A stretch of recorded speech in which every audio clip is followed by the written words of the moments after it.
Mambo vipi? Mimi naitwa Lucy John Bosco na hii ni episode nyingine ya Sugar na Lucy. Hivi ndivyo tunavyoishi. Kabla tujaendelea, na kukumbusha tu unaweza ukaingia pale YouTube, tafuta Sugar na Lucy, subscribe. Tuongeze kijiji jamani, Hili ni jambo la muhimu sana kwa wewe kutusaidia sisi. Subscribe, ikibidi bonyeza na ile kengele pale ili iwe rahisi wewe kujua kama tumeweka episode mpya, itakukumbusha, kisha utaangalia, utajifunza. Kama una maswali yako utauliza comment, chochote ambacho utajisikia kujua wewe uliza hapo na sisi tutajibu. Lakini Instagram Sugar na Lucy pia unaweza ukatufollow, lakini cha muhimu pia sio kutufollow tu, uliza maswali, share na mtu mwingine, kwa sababu huwezi jua hivi tunavyoishi, wengine hawajui kabisa namna ya kuishi kama sisi tunavyoishi. Kwenye episode ya leo siko peke yangu, niko na mgeni. Ni rafiki yangu, kaka yangu, familia yangu. Amesema Lucy, acha nije tuje kupiga story. So karibu sana. Asante sana. Kwa majina naitwa Jacob Peter Mwambi, ni kijana ninaishi na changamoto ya kisukari aina ya kwanza. Leo nimeamua kuja kushare mawili matatu na mwenzangu kwa ajili ya kuja kuelimisha jamii. Wasiogope kuhusu kisukari, waweze kuelewa, waongeze elimu na kuepuka changamoto nyingine ili maisha yaendelee. Ni kijana ambaye anajihusisha na sasa hivi masuala ya uelimishaji juu ya magonjwa yasiokuwa ya kuambukiza, kwamba watu waweze kuelewa, kwa sababu sio kisukari peke yake, kwa sababu afya yako ndo mtaji wa kwanza, unaweza kusaidia wewe kufikia malengo yako unayohitaji, kwa sababu kila mtu anakuwa na uwezo wa tofauti. Sawa? Ina maana kama usipokuwa una elimu, usipokuwa tunaelimisha jamii yetu, kuna wengine watakuwa naishia njiani kuto kutimiza ndoto zao. Unajisikiaje ukiwaambia watu una kisukari? Watu wanakuwa hawaamini. Kwa sababu wanaona kama ni muujiza, kwa sababu hakuna mtu ambaye mwenye changamoto unaweza ukaisemea na changamoto, kwamba watu ukishasema hivyo hata kwenye mapokeo yao wanakuwa unawekea maswali mengi. Lakini kuwadhihirishia, kuna muda waga napenda kuwafundisha kwa vitendo, kwamba namwambia mtu wakati haelewi na nachukua na dawa natumia mbele yake. Sawa sawa. Kwa hiyo namfundisha kwa matendo. Sawa sawa. Kwa hiyo unakuwa unaona. Ilikuwaje mpaka labda ukagundulika kama una kisukari? Na ni muda gani? Ulikuwa na miaka mingapi? 16 hivi, 16 15. Kwanza ilikuwaje? Kwa sababu najua kipindi hiko elimu ilikuwa kidogo sio kama sasa hivi.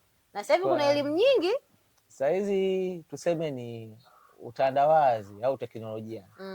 Ndio hivyo. Lakini miaka hiyo ndo tumegundulika. Kwenye miaka hiyo kidogo ilikuwa ni changamoto, kwa sababu mpaka naenda kugundulika nimeshasota zaidi ya wiki 2 ndani.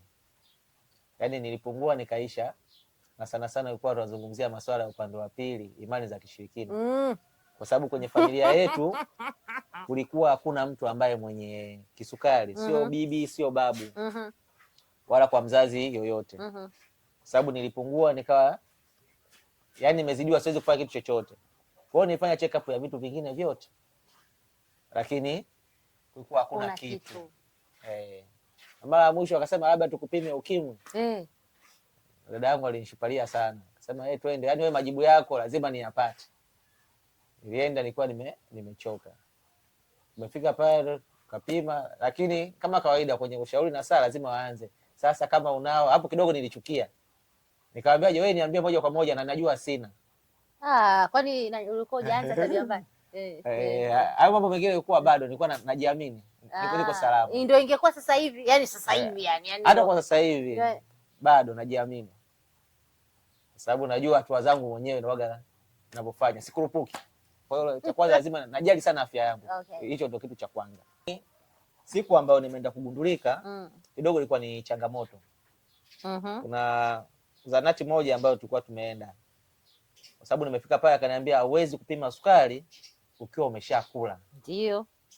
Sasa nikakaa, sasa ni ugonjwa gani ambao ukishakula unakuwa uonekane? Ndio.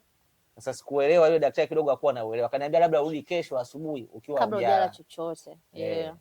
Katoka hapo kurudi nyumbani, kwa sababu akaniambia na daktari huko upande mwingine, ngoja try tukupeleke. Kutoka hapo nilipokuwa nimetoka, kaenda kwenye hiyo hospitali nyingine. Kaenda kanipima sukari. Alinipima, nakumbuka alinipima mara 4. Kipindi hicho kidogo ni vile vipimo vya kizamani watumia kwenye umeme. Kati ananipima, umeme ulikatika kabla ya kutoa jibu. Kwa hiyo ikabidi arudie, na zile pika zilikuwa ni zile pika za bati. Zile za bati zile. Unajua zilikuwa zinaumiza tofauti na hizi za sasa hivi hizi. Sasa ananipima tena kwa mara ya pili. Hapo ilikuwa maisha generator, umeme ukarudi. Ukirudi kawaida umeme lazima usheki. Kile kinani kikazima tena. Sasa mwisho wa siku kidole kikawa kinakupa ganzi, yani nikawa na wazi. Akanipima 3, sukari ikasoma juu. Sasa daktari alipokuwa ananiangalia kwa yale majibu, nikaona kama na tatizo kubwa. Kipindi hicho sielewi kisukari ni nini. Ndio. Nilikuwa nachukulia ni kitu cha kawaida kama malaria. Akanipima tena kwa mara ya 4, jibu linasoma vile vile. Akaandika tu kimemo, akakifunga, akaniambia kuna hospitali, nenda hospitali ya mkoa. Umeona? Nenda kwa namba ya simu akaniandikia, akaniambia nenda mtafute huyu mtu afu umpe. Sasa ukiwa kama wewe, changamoto ya kwako unaandika kwenye karatasi alafu imebanwa, unaambiwa umpelekee mtu atakusaidia. Akukwambia kwa hiyo? Hakuniambia changamoto. Na unaenda peke yako ama bado sister alikomaa uende naye? Hapo nilikuwa nimeenda na mama. Unaona? Kwa sababu hiyo nakumbuka siku nzima hiyo nilikuwa nazurura tu kwenye hospitali. Na hata chai sikunywa. Hiyo ndio siku ya kwanza kusema kama nimefunga kwa lazima. Tumefika pale tukamtafuta yule daktari, tukampa ile karatasi. Katuingiza chumba cha mapumziko. Tumefika kwenye chumba cha hospitali gani? Hospitali ya Mwananyamala. Unaona. Tumefika pale akasoma, akaniangalia, anasoma huko ananiangalia usoni, yani kama ana kitu, kama na tatizo kubwa hivi. Sasa nikaona akasoma, mwisho wa siku akafanya hivi, akaniambia nifuateni. Kwa sababu wakati tumefika pale alikuwa na furaha. Lakini baada ya kufungua kidogo akapoteza tabasamu. Ni kitu ambacho kilikuwa kinanipa maswali sana. Baada ya hapo wakanipeleka kwenye chumba cha mapumziko, wakanipima tena. Kwa hiyo nakumbuka walinipima mara 3 na vipimo tofauti, lakini jibu likaja moja. Kwa kazi nasoma HI.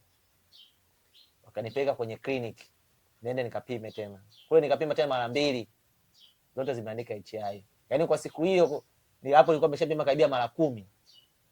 Kwa mpaka kidogo kiangalia kina vitobotobo, yani vyeusi kidogo kimeshakufa ganzi. Kwa hiyo baadaye akaniambia ngoja ingie mapumziko. Nimefika kwenye chumba cha mapumziko, ananiambia utakuja utawekewa drip. NS. Sasa nakaa naona dakika zinazidi kwenda, nikampiga simu mama. Mbona haja? Ananiambia subiri kwanza. Huko nje mara nesi akaja akaniambia je, unaitwa? Akaniambia mimi siwezi kwenda. Nimeambiwa nakuja kuwekewa drip. Akaniambia hapana, madaktari wakuita. Natoka nje nakuta madaktari wako kama 4 wanabishana. Kwa sababu nimekuwa nimemwambia zile movement za kutoka asubuhi tokea muda ambao ulikuwa naumwa. Wanafika wakasema huyu anatembea kweli. Kuna maswali kwa wamemuuliza mama. Sasa wakataka wapate majibu kama ni sahihi.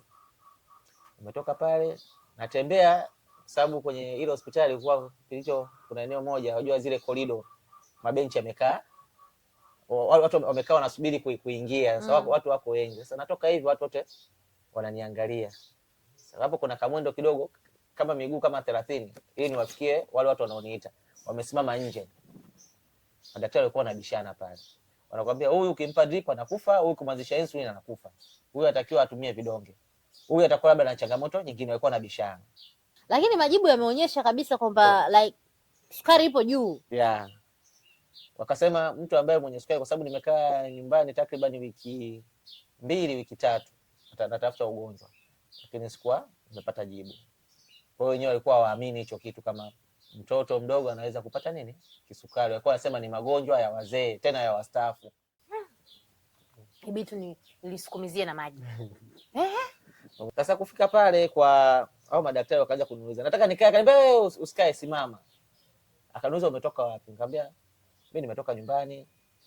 Kwamba kituo chetu cha karibu, zahanati ya karibu ilikuwa ni Mnazi Mmoja. Kwamba nimeenda Mnazi Mmoja asubuhi kupima. Nilishapima vipimo vingine, nimepima TB, nimepima typhoid, magonjwa mengine yote umemaliza. Hakuna. Kwamba niko sawa.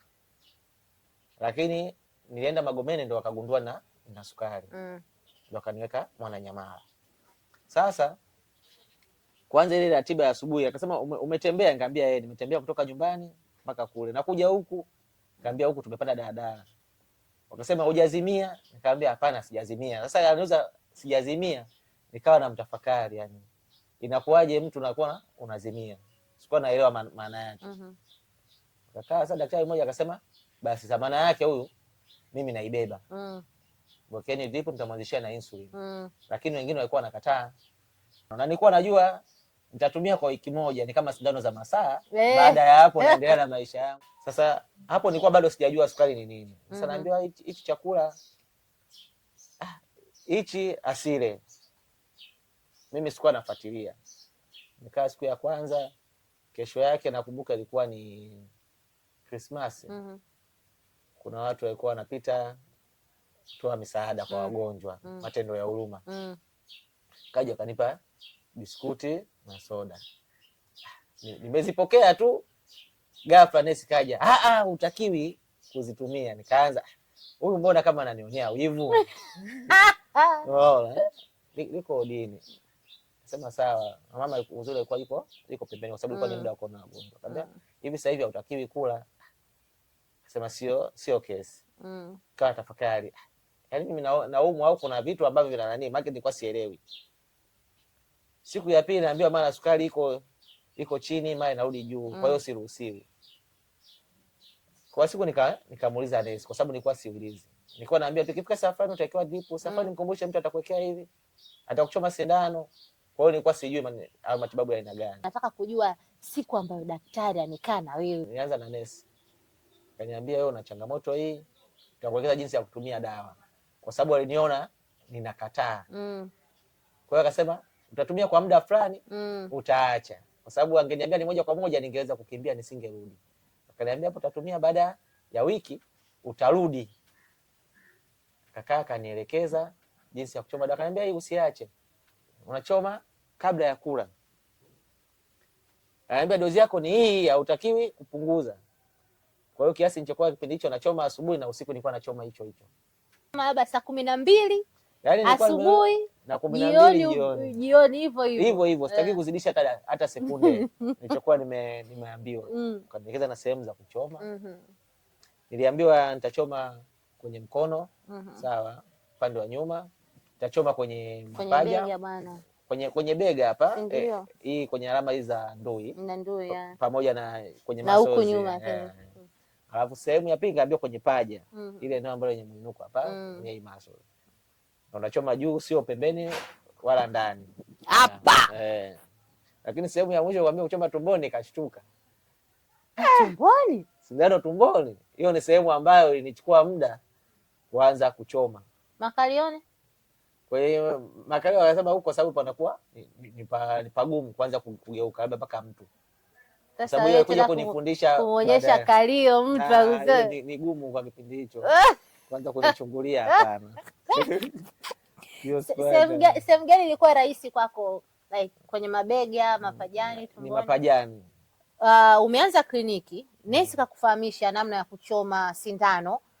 Ukufahamishwa, yani natamani nijue kama upewa dalili ambazo ikishuka utakuwa unajisikiaje kwa kipindi hicho. Ukupewa, yani ukuambiwa kabisa. Na natamani pia uniambie kama yani nataka nijue kama ulikata 101 na daktari. Yani kukaa naye kupiga story, kukupeleka taratibu kwamba wewe umegundulika una kisukari. Kisukari ni aina hii ya ugonjwa, kuna 1, 2, 3 kwenye kisukari. Yani unajua zile ambazo sasa hivi huwa tunafanya. Ama haikuwa hivyo. Kwa ufupi naweza nikasema vijana au watoto wa sasa hivi wana bahati sana. Hawazuliki kama kipindi chetu sisi. Elimu ilikuwa ndogo. Yani elimu kwanza ukienda hospitali una elimu yako, unapata elimu yako pale hospitali. Yani daktari ana mambo yake, nesi ana mambo yake, bado hujafika nyumbani kwa kina mama mdogo, baba mdogo. Nyumbani kuna majirani, wakuta wazazi wetu wana vikundi vyao. Sawa Mwenzetu ana matatizo na nini kwa sababu mimi mama ni mwanakwaya. Kwamba mtoto amepata changamoto, mtoto wake alikuwa udini wiki nzima, hatujaweza kushiriki na mwenzetu, twende tukamuone, tukampe pole. Unaona? Bado kuna majirani ambao wapo, wanakuja ile watu pole, na wewe wanakuangalia yani kama ni kitu fulani cha ajabu. Lakini wakiwa wanaondoka utaanza kusikia hichi sijui kama atapona. Zamani kisukari kilikuwa kinaonekana ni changamoto kubwa sana kwa sababu ya elimu sahihi. unajua zile alafu imani pia. Imani ilikuwa ni changamoto. Unataka kuniambia ujanywa dawa za mitishamba wewe? Tuambie kabisa, yani niambie tu ukweli, yani dawa za mitishamba wewe yani ninusurika kidogo kwendaga Loliondo kwa sababu ya foleni na mtu ambaye wakwenda naye kwenye nani kupanga foleni, ndio ilikuwa changamoto nyumbani, lakini ilikuwa tayari Loliondo hii hapa wameshaandaa sijui nauli ili kwenda. Nataka nijue uliwezaje kukopi na haya maisha mapya uliweza vipi kuishi yani mpaka sasa hivi yani tupo vizuri hivi yani? Kuna daktari mmoja ambaye naye alikuwa na hiyo changamoto na alikuwa anatumia insulin.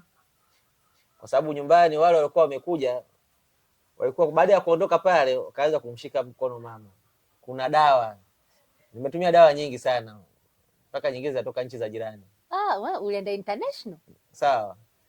Yaani wajua kila kitu kiambiwa dawa, nilikuwa mwisho wa siku nikawa kama mtu wa majaribio. Lakini kwa dawa moja sitakuja kuisahau kwa sababu nilikuwa nikionaga tu mwili unasisimka, nywele zinasimama.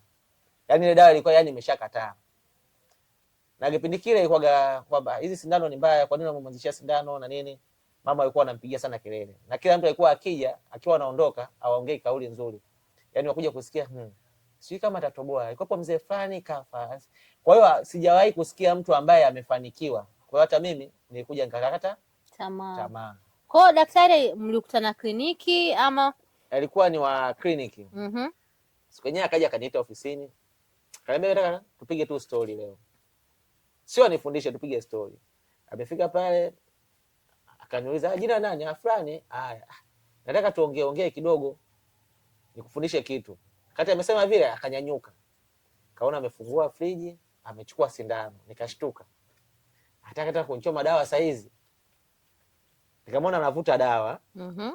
Anachoma. Anajichoma yeye. Akanipa maswali mengi sana.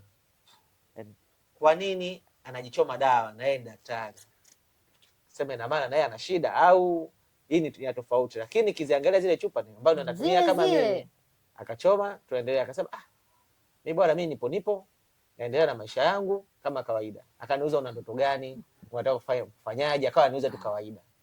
Baada ya muda kadhaa nikamwona amechukua chakula anakula. Akaniambia hapa nilikuwa nataka nijitambulishe kwako kwa vitendo, sio kwa maneno. Sawa. Akaniambia kipindi chote nilichokuwa na kuona na ukusikia, tushawahi kuongea? Hapana. Basi sasa leo nataka nikwambie. Akaniambia kwa nini unaona nimemwambia mama na anko wako akae nje? Sijawataka kwa sababu wewe ni mkubwa, unaweza kujisimamia. Wewe unatambua zuri na baya. Akaniambia kuna vitu unahangaika navyo na ndio ambavyo vinakukutesa. Sasa nataka nikuachie wewe uchague kwamba sehemu gani utasimamia kwenye upande wa matibabu. Sawa. Hapo kidogo nikawa nimepata mwanga au nini na mtu. Akaniambia wewe na kuona kuna vitu unavyovifanya. Kuna imani ambazo zipo. Na nikiangalia ni kweli kwa sababu ni mtu ambaye kama anakujua jinsi anavyokuambia kwamba unajua ukishakuwa na mtu ambaye mmepitia changamoto sawa au yeye amekutangulia. Tunaposema kama ni mzazi ambaye kukataza kitu, ina maana yeye mtu aishawahi kufanya au aliona au alikuwa ni shuhuda katika hivyo vitu. Kwa hiyo anapokuambia kitu fulani ni kibaya, unajua na yeye labda aishawahi kushiriki kikamvuta ubaya. Kwa hiyo anapokuambia ni ile ulipolala mimi ndio nimeshaamka. Ndio yeye alichukua amenifanyia hicho kitu. Kwa hiyo mwisho siku ikaanza kujiuliza, yeye muda huu wakati mimi naanza, yeye tayari ana miaka 15 anatumia insulin. Afu bado yupo na kazi yake. Ni daktari ambaye tunamjua. Yaani mimi na yeye tunamjua. Sasa hivi ameshafariki, amefariki kama miaka 4 hivi nyuma. Basi, umeshamfahamu. Basi, namjua. Sawa, akaniambia mimi na hii changamoto. Natumia peponi, amina. Natumia sindano. Akaniambia kama mimi daktari niko hapa, unadhani wewe utakuwa hapa? Unadhani mimi sijui dawa? Sema sio kesi. Akaniambia sasa wewe inabidi utumie dawa zako. Dawa zako ndio zinazokupa uhai. Ndio. Ndio akaanza kunielekeza changamoto yangu mimi. Naamini kwamba usikute Mungu alikupitisha kote huko mpaka ukachelewa kuonana na daktari, alikuwa anataka Mungu anataka kukuonyesha. Unaona? Kwamba ukiacha dawa yale ambayo ulikuwa unapitia mwanzo, utarudi tena utayapitia. Sijui umenielewa? Hapo nimekuelewa kwa sababu na changamoto ambayo ilikuwepo nyingine Wakati naendelea na nimegundulika miezi mitatu baadaye, kaja nikapata changamoto nyingine tena, nikapata TB ambayo hiyo ndo nakumbuka ndo ilikuwa kitu cha mwisho kusababisha nisimame masomo yangu. Kwa sababu ni kitu ambacho niseme kwenye upande mwingine kimenichelewesha kwenye mambo ya elimu. Alafu sasa hivi watu wanabidi watu wajue kwamba yani haya maradhi siku hizi asiyu mzee sijui anavuta sana sigara. TB mimi nimeshuhudia mtoto mdogo na miaka 3 na unapata TB. Anapata TB. Mazingira yani kuna vitu vingi ambavyo vinakuleta magonjwa. Sasa inasemekana kwamba bibi alikuwa anatumia sana ugoro, afu alikuwa analala naye kitanda kimoja. Changamoto. So ukapata TB, ukasimama kwanza shule. Mpaka siku na ambao walishinikiza hiyo walikuwa ni walimu. Kwa sababu nilikuwa shuleni nikienda, baadaye nilichelewa kwa sababu nagundulika naanza dozi. Wiki 2 baadaye tunafungua shule. Mimi sikuenda mwezi mzima. Kwanza shule hii shule gani? Sekondari au primary? Ilikuwa ni sekondari. Okay. Nipo sekondari. Sikuenda mwezi mzima. Siku naenda kwamba naonekana kama mwanafunzi mpya, ni mtoro. Kulikuwa kuna vitu vingine. Kwa hiyo walimu kuniona, mwalimu ambaye alikuwa ananifahamu, mbona umepungua? Ulikuwa na shida gani? Kwanza sasa vidole vinaanza. Kufika kwa sababu sikuwahi kusema kwa wanafunzi wenzangu. Okay. Mbona umepungua sana? Imekuwaje? Sasa nilikuwa mnyonge, yeye kuanza kujitambulisha, yani mimi nionekane yani nachoma sindano, kuna ile bado nilikuwa najinyanyapaa. Kafika nikamwambia mwalimu na changamoto hii. Wewe mtoto. Akakaa akaniangalia. Akaniambia subiri, akaenda akamwambia na walimu wengine ambao wapo, bwana kuna mtoto ana shida hii, tunafanyaje? Akajadiliana akasema sawa. Akaniambia ukijisikia vibaya wewe unasema. Kwa hiyo ikitokea, wajua sukari ikiwa juu kuna mauzi mengi ambayo yanakuja kutokea. Alafu sasa nyinyi wakaka. Mimi kila siku nawaambia jamani. Kwa wakaka wa baba wenye kisukari wanakuaga na visirani hasa kama sukari ikiwa juu. Uongo? Hiyo yani niseme kwa kila mtu. Hapana, sio kwa kila mtu, ni unyinyi wanaume peke yake. Hata kwa wanawake. Hapana bwana. Hapana, mimi nakataa. Nakataa kwa sababu gani? Kwa sababu nimekutana na wakaka wengi wenye kisukari. Sana na wengine mimi nimeshakaa 1-on-1 na mke na mume ana kisukari. Yule mama anasema yani asubuhi. Sasa mimi nikaa naangalia ile logbook yake, naona kabisa asubuhi sukari inakuwa juu, anaamka na sukari ikiwa juu. Ndio muda huo ambao yule mama anasema yani anaweza akaamka atusalimiani, lakini mtu anaamka na hasira. Lakini sukari ikaa sawa. Kwa hiyo usikatae, wanakuwa na visirani hawa. Sukari ikiwa juu. Hapana, nisije nikashambuliwa. Sawa. Sasa ngoja kwanza, nataka nijue shuleni walikuwa wametoa support gani hasa? Yaani sana walikuwa kitu ambacho pekee nilichokuwa labda niseme nimepata favor. Labda kwenye hizi shule zetu labda masuala ya adhabu.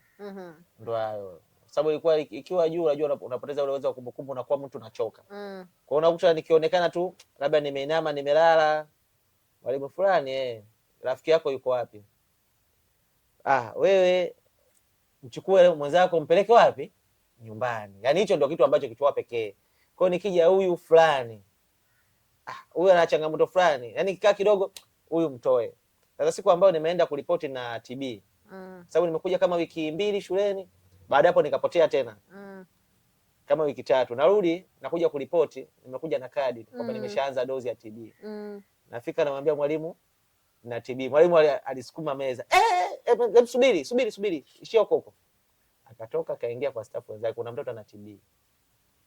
Nimekaa kama dakika 15. Yaani walimu wamekuja, wamesimama, yaani mtu amesimama ambaye ameweka mikono hivi, yaani kama wewe una changamoto. Wewe umekuja na nani? Unaishi wapi? Sehemu fulani. Rafiki yako nani? Begi lako liko wapi? Unakaa benchi fulani. Wakaenda kumuita rafiki yangu. Una vitu vyako viko wapi? Viko sehemu fulani. Wewe ni kama nilikuwa nimefukuzwa. Akaniambia itabidi nimwambie mzazi aje shule. Lakini msikia mwalimu mmoja, huyu inabidi atawaambukiza wenzake, asiendelee na shule. Umeona? Kwa hiyo yani pale na wao yani walisupport ile nia moja kwa moja kwamba kunisimamisha shule kuna. Sababu nilikuwa nakaribia darasa la mtihani form 4. Sasa wao wenyewe wakasema huyu hawezi kuendelea. ana sukari, ana TB, na kipindi kile TB ilikuwa ni changamoto, kwamba mtu ukiwa na TB unatengwa nyumbani, unakuwa na vyombo vyako yani, kwa hiyo ni tatizo moja juu ya jingine. Kwa hiyo ilikuwa kuna ile hali ya unajisikia umenyanyasika. Wewe unahisi kwamba labda ungegundulika kipindi hiki kwamba una kisukari, una TB, maisha yangekuwaje? Kwa sasa hivi maisha ni mepesi, kwa sababu kuna elimu, hakuna ule unyanyasaji kama kipindi kile, ubaguzi, ni vitu vya kawaida, watu wanaelewa. Juzi kwenye moja ya episode niliuliza kwa nini wanaume wanaogopa sana wakiambiwa na kisukari, na swali hilo nakuuliza, unadhani kwa nini wanaume wanakuwa wanaogopa sana kwamba bwana una kisukari?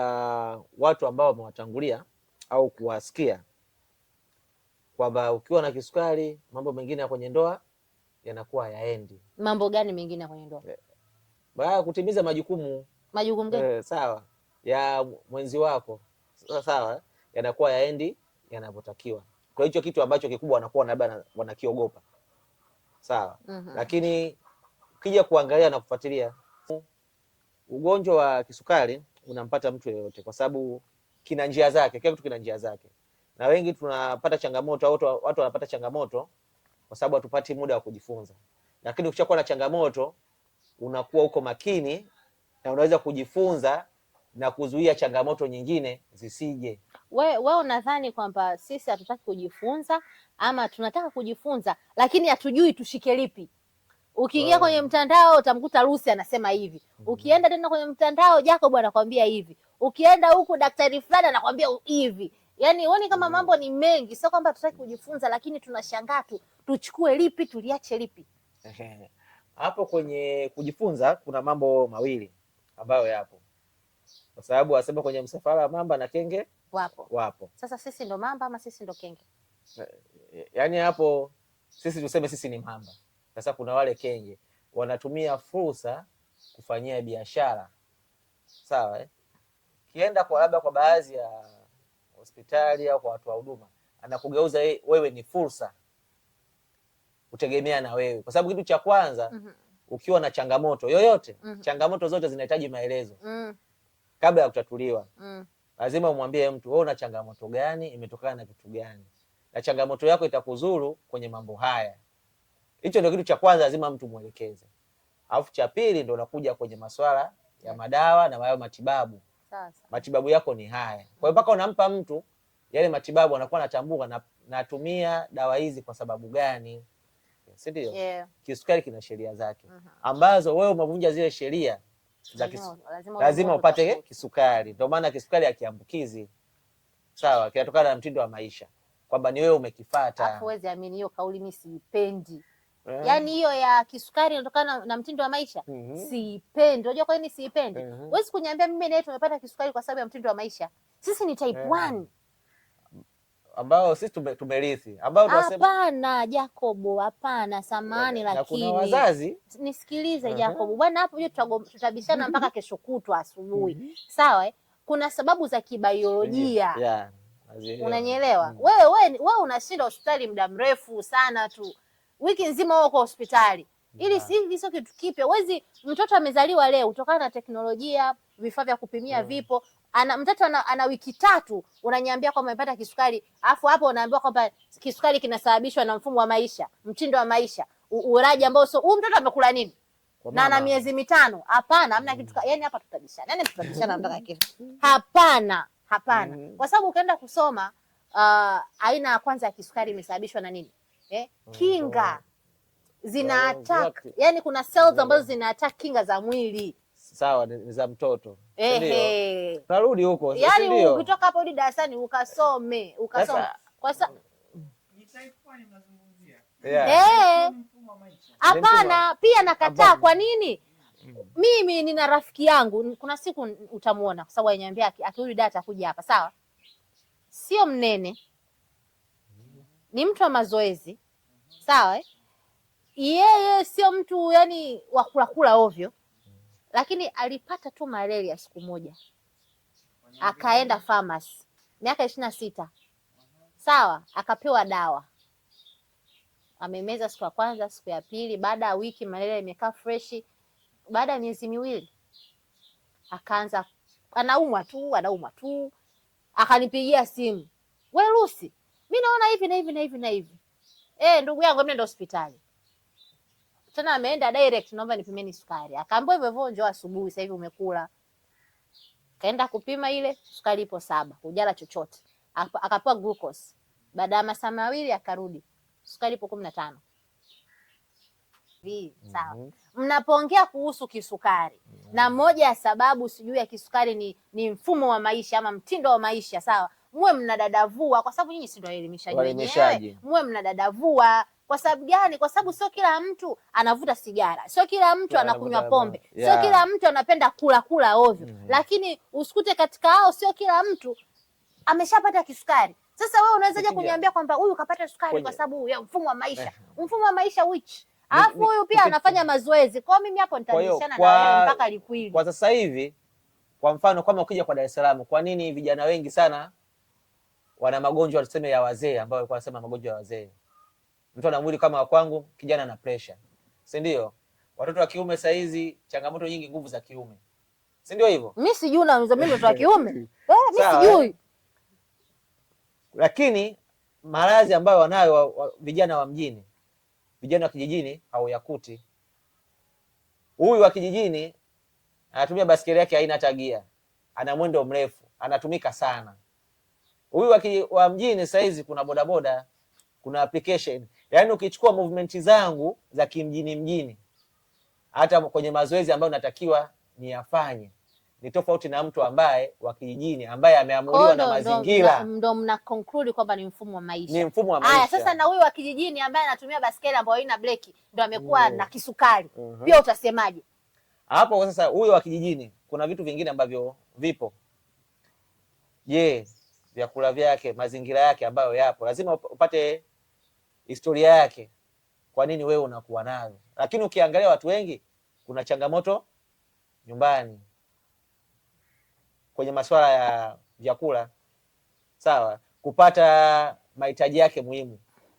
Kwa watu ambao ukiwafanyia, ambao tunaokaa nao, ukimpokea mtu ukiwa unamuuliza, unakuja kugundua shida ya huyu na ya yule zinakaribia kufanana. Lakini watu fulani wakija kukuambia, unajua kabisa hawa shida zao ni hizi, na kuja hata kuwasikiliza, zinarudi mule zinakuwa zinafanana. Sikia nikwambie bwana, wewe nikwambie, mimi nishakwambia tutabishana hapa mpaka likwili. Yaani sikia nikwambie, mimi na imani zangu, sawa? Na imani yangu ni ukimwambia mtu kwamba moja ya sababu ya kisukari ni mtindo wa maisha, nataka mdadavue. Msiseme tu mtindo wa maisha general, nataka mdadavue. Sawa, usikute huyu amepata kisukari kwa sababu tu alikuwa kwenye kipindi kigumu, stressi, msongo wa mawazo. Na ukiwa na msongo wa mawazo, hii inakuwa inatengeneza sukari nyingi. Unanielewa? Na sasa hivi ukisema kwamba mfumo wa maisha, tunajua ulaji mbaya, huyu mtu agambe sana. Lakini mtu mwingine hayupo kabisa huko. Alikuwa anapitia tu kwenye kipindi chake, Jacob, huko umeachwa huko na mke wako, umepata msongo wa mawazo, mara ghafla kisukari hiki hapa. Kwa hiyo tafadhalini jamani. Kama sasa hivi yani vijana wengi kusema kwenye mahusiano, kwenye majukumu wanaingia mapema. Ukizungumzia wewe umeingia kwenye mahusiano umechelewa. Mimi nimechelewa, nimekuja jioni. Umekuja jioni? Jacobo. Mimi nimekuja jioni. Umekuja jioni. Kwa hiyo ukija kwenye kipindi baada ya kuwa na shida ya nguvu za kiume ama sababu kabla hata kuwa nayo nilikuwa na mtu, si ndio? Ndio jioni. Kwa sababu saa hizi tayari unaenda utafuta hiyo miaka, unaenda kutafuta miaka ya uzeeni saa hizi.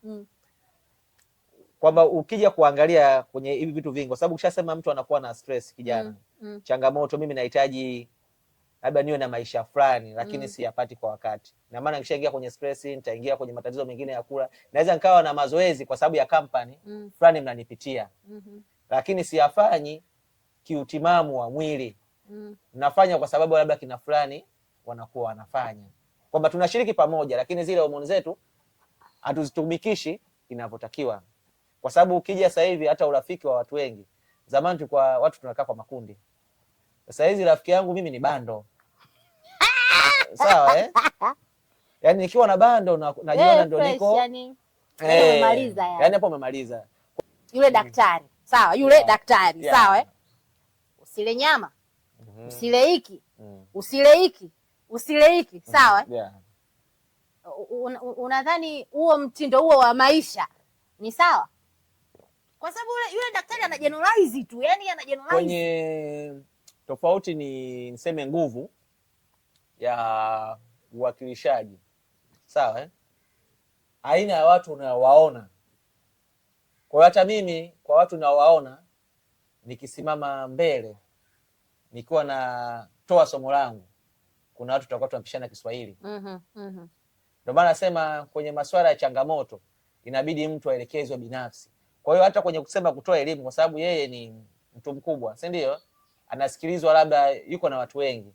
Kwa hiyo akiongea kitu, yeye unakuta ni ana kundi lake, kwa hiyo anajumlisha wote. Kwa hiyo kosa inakuwa ni kujumlishwa. Kwa hiyo namkosoa. Kwenye upande huo niseme namkosoa kwamba kusema kwa wote.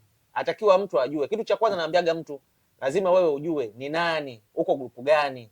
Yeye unakuta anaelezea watu ambao wenye 55 plus. Usile nyama, usile nini, ni watu wao, ni kundi hilo. Alafu unajua kwamba pia usipokula nyama unapata tatizo. Naelewa. Sasa wale wakuta labda nyama ni kwa ajili ya yale mafuta yanayoganda, na wale wazee wamepunguza purukushani, anawepushia pressure. Sasa mimi kijana wananiambia nisile nyama, nisende kwenye kisinia. Lakini pia yaani mimi swala ambalo kwenye swala la kula mimi hapana. Umeelewa Lakini najua. Hiyo nipo 5. Hiyo nipo 5. Hapo tupo kwenye group WhatsApp moja, yani WhatsApp group moja hapo tu. Lakini pia mimi nawaambiaje watu, ukienda hospitali kwa huyo daktari ambao unaenda kuongea naye, asikukataze tu pasipo wewe mwenyewe kuhoji. Daktari, kwa nini sile nyama? Labda ameona protein ni nyingi. Lakini usianze yani unachezea pilau. Yani pilau limejaa nyama pale, alafu yani kwa sababu watu ambao niseme na waelekeza mimi, lazima nijue cha kwanza, wewe mazingira yako yapoje? Mimi mazingira yangu asubuhi mpaka asubuhi ni wali. Yani mimi hata kiporo, kwa sababu mimi nyumbani ndio nimekuwa mtu wa ajabu. Yani mtu wa kwanza kuwa naamka na kiporo cha ugali. We kiporo hata najua hujawahi kupitia. Hamna, nakula. Yani nakula, mimi nakula kile ambacho kinapatikana. Yani kisukari, unajua kisukari bwana sio kwamba akikunyimi kula. Jamani, hivi ndivyo tunavyoishi. Wewe kisukari hakuna sehemu, mimi nawaambiaga kwamba kisukari hakuna kitabu ambacho kimeandikwa kitabu cha kisukari. Usile ugali, usile hiki, hakuna kitu kama hiko. Unakula kile ambacho kipo. Lakini unakula vipi? Ona, mimi kweli niamke afu ninyime kiporo cha wali maharage. Alafu kuna kisambu kilicholala. Cha karanga. Hicho kina balaa. Lakini sasa lazima tuzingatie sukari yako iko ngapi muda huo. Sasa hapo kwenye kula ndio kuna changamoto. Sawa. Lazima uangalie sukari yako iko ngapi muda huo na dozi yako muda huo. Kwa sababu naambiaga watu, ukisema sukari haieleweki, wewe ndio unakuwa ueleweki. Wewe ndio unakuwa ueleweki. Sawa Kwa sababu kuna vyakula unakula ambavyo havikufurahishi, si ndio? Labda wale watu wa zamani wanaambiwa kula dona tu. Dona kiukweli. Alafu na maragi ya kuchemsha. Sawa, maragi labda hana chumvi, hajaungwa, au unakula na spinach. Kwa hiyo kwenye koo lako linakuangua, chakula kina ladha. Utakula matonge 3, matonge 4, utasusa. Sio kwamba umeshiba, haujafurahishwa na chakula. Hujafurahishwa na chakula. Ukipima sukari yako nomo. Kwa hiyo unasema dona liko sawa. Hapana, uje mkwambie, uje mkatishe samani. Mimi sawa naamini kwamba ukila chakula kwa masikitiko, yani unakoa basi tu, sina namna, basi tu unasusa kama ulivyosema, sawa lakini mwili unahitaji bado sukari pale. Ndo hii sasa inapotoa sukari, wewe uendelee kusurvive. Sawa kwa kuacha kula sio kwamba sukari itakuwa noma, lakini kula kinachokufurahisha, imradi tu unajua namna gani unaweza ukala. Hapa tusemi kama dona sio chakula ambacho utakikula. Tunakula dona, lakini unakulaje? Usiseme kwamba kama ule mfano wako kwamba umesusa kula, ufurahi chakula, lakini kwa kuwa umekula dona, ukipima sukari ipo sawa, kumbe hujashiba mzee. Hapo hujashiba, kwa sababu kuna vitu viwili, kwa sababu hata ini kama linapata taarifa, si ndio bwana, huyu mtu labda amesusa au huyu mtu yuko kwenye hatari, lakini mwili wako hujasense hicho kitu. Ini inatumia jukumu. Lakini ini kuna wakati vile vile linasusa, alikusaidii.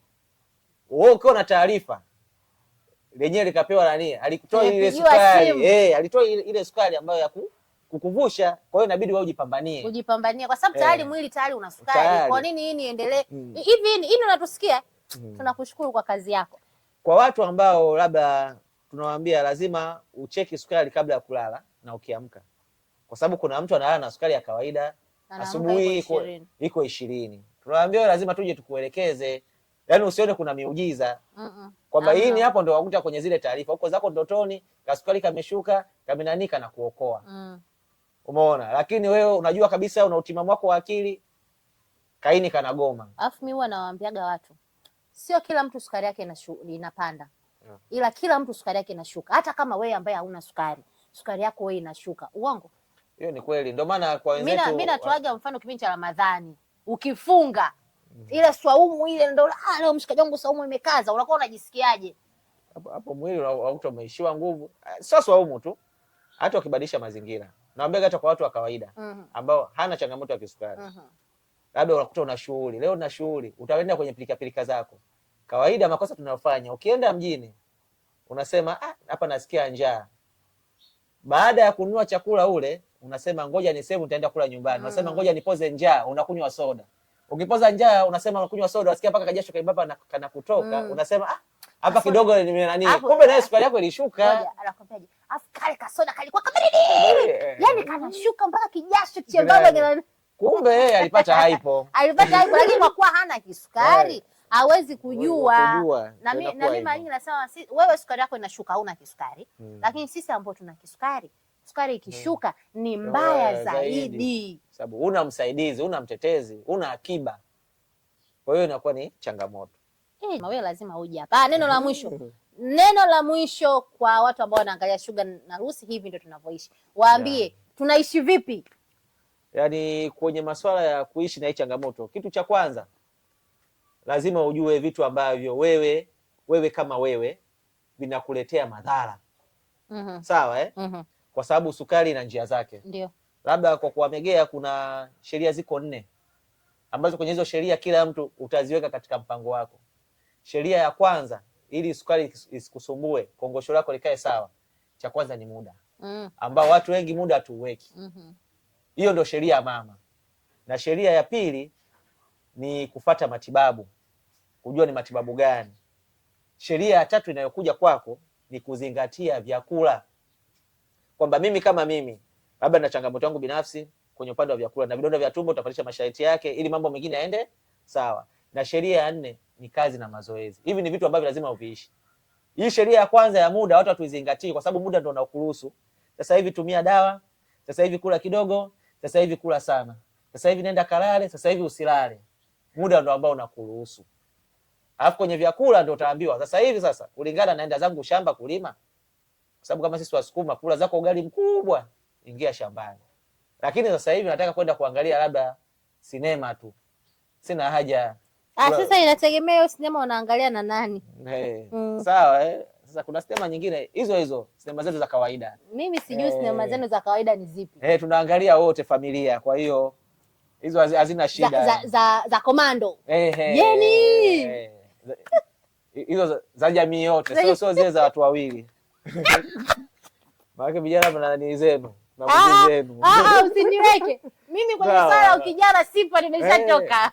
Na kaaga kabla ya kula nini, mnaanza kwanza kujiandaa na sinema zenu. Baada ya hapo, kwa sababu hata pale ukimaliza kula ndio utakula tena kwenye kazi na mazoezi, utaamua wewe unakulaje kabla ya kula tena. Kwa hivyo ni vitu vingine ambavyo inabidi muda ndio unaamua. Kwa sababu hata wakati wa kushiriki kwa upande wa mwanaume ni lazima kushiriki nini? Sikia usonge vitu vya nusu nusu bwana. Kwenye kushiriki tendo. Kwa mwanaume lazima na wewe ujiandae uwe sawa. Lazima ucheki sukari yako. Sukari yako ikiwa juu, kuna mambo mengine hayatoenda. Sasa honestly speaking, like ngoja nimuize our camera guy. Like Juve. Kweli wewe una kisukari kweli? Utakumbuka kufanya vitu vyote hivyo kabla ya tendo? Yaani tuongee tu, yaani zile procedure za mwanzo zimeshaanza. Kweli like usitudanganye. Hapana. Iko hivi, kwenye upande wa tendo wote mtakuwa unapopeza sheria nambari 1, sheria ya muda. Si ndio? Kwa watu wangu wote au sio kwa watu wangu. kwa mtu wangu sawa, hapo nitengue kauli kidogo. Hapana, endelea na kwa watu wako wote. Endelea. Hapana, kwa watu wako wote kwa mtu wangu, si ndio? Kwa watu wako wote hicho ni kitu ambacho na yeye namkumbusha ili niweze kukufikisha kwenye safari yako, si ndio? Tufikishane kwenye safari zetu. Sio mimi nimefika au wewe umefika mimi umeniacha njiani, au mimi nimefika nimekuacha njiani. Kuna taratibu ambazo zipo. Hiyo ni swala ambalo linatakiwa lichukue process. Mimi kuniambia kijana ana changamoto ya nguvu ya kiume kwa mwanaume, mimi nakataa. Kuna maandalizi ambayo hujafanya, au unakuta mwingine anakuambia mimi nawahi kufika. Kwa nini unawahi kufika? Unakuta alipelekwa mbio. Sio kupelekwa mbio. Umeambiwa leo utapewa, wewe umeshaanza kutoka nyumbani, umeshaanza kufanya huko njiani. Kwa hiyo mpaka unafika tayari unaenda kumalizia matukio. Kwa lisaa lizima akili yako iko pale pale. Sasa hiyo inakuwa ni changamoto. Umeelewana?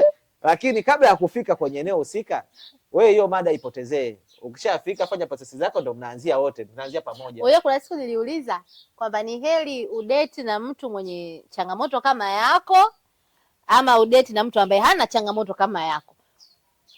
Wifi ana kisukari, hata katika hayo maandalizi uliosema kwamba bwana sasa hivi tunafanya chukua kipimo nini, mnajitoboa nini, mnaanza kujiandaa. Uone kama itakuwa rahisi sasa kuliko like mpenzi wako hana kisukari. Alafu sasa unamkatisha kwamba subiri sijaenda kupima, subiri sijatoa sindano. Kusema kwenye mpango ambao wa kupunguza maradhi au na gharama kwa ajili ya mtoto, ni heri tupishanishe hizi changamoto, kwa sababu wote tukiwa na kisukari inakuwa ni shida. Sawa, mtoto tutamzaa akiwa na changamoto nyingi. Hiyo la kwanza. Lakini hapana bwana, mimi nakataa. Unajua kwa nini mimi nakataa hizo kauli Jacob? Hiki kitu wewe tumalize. Mimi nakataa kwa sababu gani? Sawa, mimi nilikuwa na kisukari, wewe uko na kisukari. Haina ulazima mtoto wetu apate kisukari. Kwa sababu hii sio sickle cell. Tena kwa watu wenye sickle cell, jamani, wewe una sickle cell, kabla hujaoa, kabla hujaolewa, mchukue partner wako mkapime vinasaba. Tuvunje mduara. Shout out to my sister Arafa. Arafa anajitahidi sana kufanya hii kampeni ya kuvunja mduara. Turudi kwenye sisi wenye kisukari. Not necessarily uzae mtoto mwenye kisukari. Sawa, hauwezi kuzaa, lakini nadhani unaelewa, kwa mwanamke akiwa na sukari ambayo iko juu, UTI mara kwa mara, si ndio? Fungus na kuwashwa, na wenyewe wanapoteza hisia. Hiyo ni sawa, lakini sio wote. Mimi sijawahi kuwa na hizo changamoto ambazo anazisema Jacob. Mimi sijawahi, mimi sijui, mimi sijawahi. Ni ngumu. Unajua kwa mfano kwa upande wa mwanaume, ukicontrol sukari yako vizuri, kuna kitu extra unapata. Najua hapo hauwezi kunielewa. Kwa sababu sio mwanaume na kuelewa, ongea na Juve. Sawa, kwa upande wa wanaume, ukiweza control sukari yako vizuri, yaani kuna zile dakika za mechi kwanza zinakuwa zina mabadiliko mengi. Kuna vitu vingi. Sawa, yaani kwamba zile dakika zinakuwa ziko tofauti. Kwa hiyo ni heri ukashia na mtu ambaye hana hiyo changamoto, mtafika vizuri. Lakini mkiwa wote, mwenzako ana kamudi kake, wewe unashangaa bwana mwenzako, bwana hapa hapana. Hapa saizi naanza kusikia maumivu, hayo mambo hapana. Kwa hiyo hatutakiwi kuwa wote grupu moja. Sizibe masikio. Sawa, kwa sababu vijana wanakuwa na mambo mengi. Tukichukua na wenyewe kwa wenyewe kuna vitu vingi. Sasa kuna wakati mwenzako labda yeye iko juu na yeye ya kwako anakuvuruga, kwa hiyo mtashindwa kuna nini. Kwa hiyo bora ukawa na mtu ambaye hana kisukari. Cha kwanza unakuwa umezidi kutangaza elimu. Na mimi mtu ambaye nipo naye, sawa, Mungu akipenda usijali, mwakani nitakuletea kadi ya mchango. Sitaki kadi ya mchango. Niletee kadi ya mwaliko kuja kula pilau. Hakuna shida, nitakuwekea na soda nyingi. Nitatoka nyumbani nimeshachoma insulin. Sawa, Tayari naanza kumfundisha kujua ni namna gani ambavyo anaweza kunisaidia mimi. Sawa, namna gani ambavyo anaweza kunitambua mimi kwamba hapa imepanda imeshuka.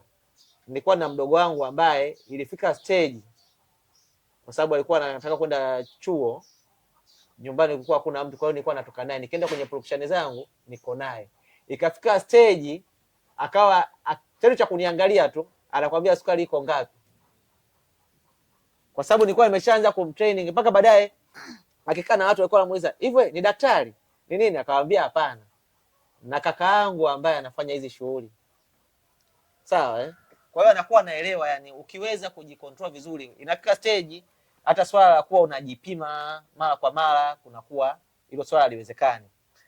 Kwa sababu unajua kabisa sasa hivi sukari yangu itakuwa ngapi? Nikifanya kazi hii inapunguza sukari yangu kiasi gani? Kwa hiyo baadaye unakuwa unacheza na masaa. Na ndio maana nimekupa zile sheria 4. Sheria ya kwanza, sheria mama ni muda. Yaani muda ndio unaamua mambo yote. Sukari yako kupanda, sukari yako kushuka. Unaamua ule sana, ule kidogo. Uchome dawa nyingi, uchome dawa kidogo. Kwa hiyo muda ndio kila kitu. Kama kisukari ndio binadamu. Yeah. Sawa. Yaani kama kisukari ndio binadamu, alafu anakuangalia. Utamwambia nini? Yaani angalia kamera, yaani ongea na kisukari. Wewe kisukari ndo yani, afizi. Samani wenye majina ya afizo ni mfano tu. Ongea na kisukari pale. Unatamani umwambie nini? Yaani kwa sasa hivi ameshashindwa kuniletea madhara. Kwa sababu tayari nitampa kuishi katika eneo la mipaka yake. Kwa sababu ni lazima nijue na kuzalisha hapa na kuhifadhi hapa kwa sababu gani. Sasa hivi hawezi kunisumbua kwa sababu wanasema mbwa ukimjua jina akusumbui. Tumeongea mambo mengi sana, tumebishana. Like yani mambo yalikuwa mengi sana. Instagram ni Sugar na Lucy, YouTube ni Sugar na Lucy, subscribe, lakini pia bonyeza hiyo alama ya kengele pale upate notification. Muda mwingine Kiingereza kinapandisha sukari, unajua? Kwa mbali hapana, kinalegeza. Kinalegeza sukari? Kinashusha? Kinashusha. Anyhow, wale ambao wanaongea Kiingereza, ongeeni sana Kiingereza, sukari ishuke. Mimi naitwa Lucy John Bosco, nilikuwa na rafiki yangu asante sana. Sio kwamba nimesahau jina lako. Nilikuwa nalivutia swaga. Kwa sababu mimi ni katika wale watu watatu ambao tumechaguliwa. Mungu wa Ibrahimu, Isaka na mimi Yakobo. Kwa hiyo nyinyi wengine subiri kidogo. Wewe ukumbuke na nyili Lucia, Francisco na Jacinta. Yule Lucia ndo mimi. Hapa lakini ndo yule Lucia. Wale ambao tuliomba sana. Nyinyi mlikuwa mnaomba sana. Alisema sisi tuliongea na Bikira Maria. Unajua? Sasa mimi nipo kwenye ile nani ya mwisho. Kwa hiyo lazima nipokee mafaili yako. Wewe usijali. Nimeyapokea mafaili yako, tutafanyia kazi. Wateule. Tutaonana. Sugar na Lucy. Bye bye.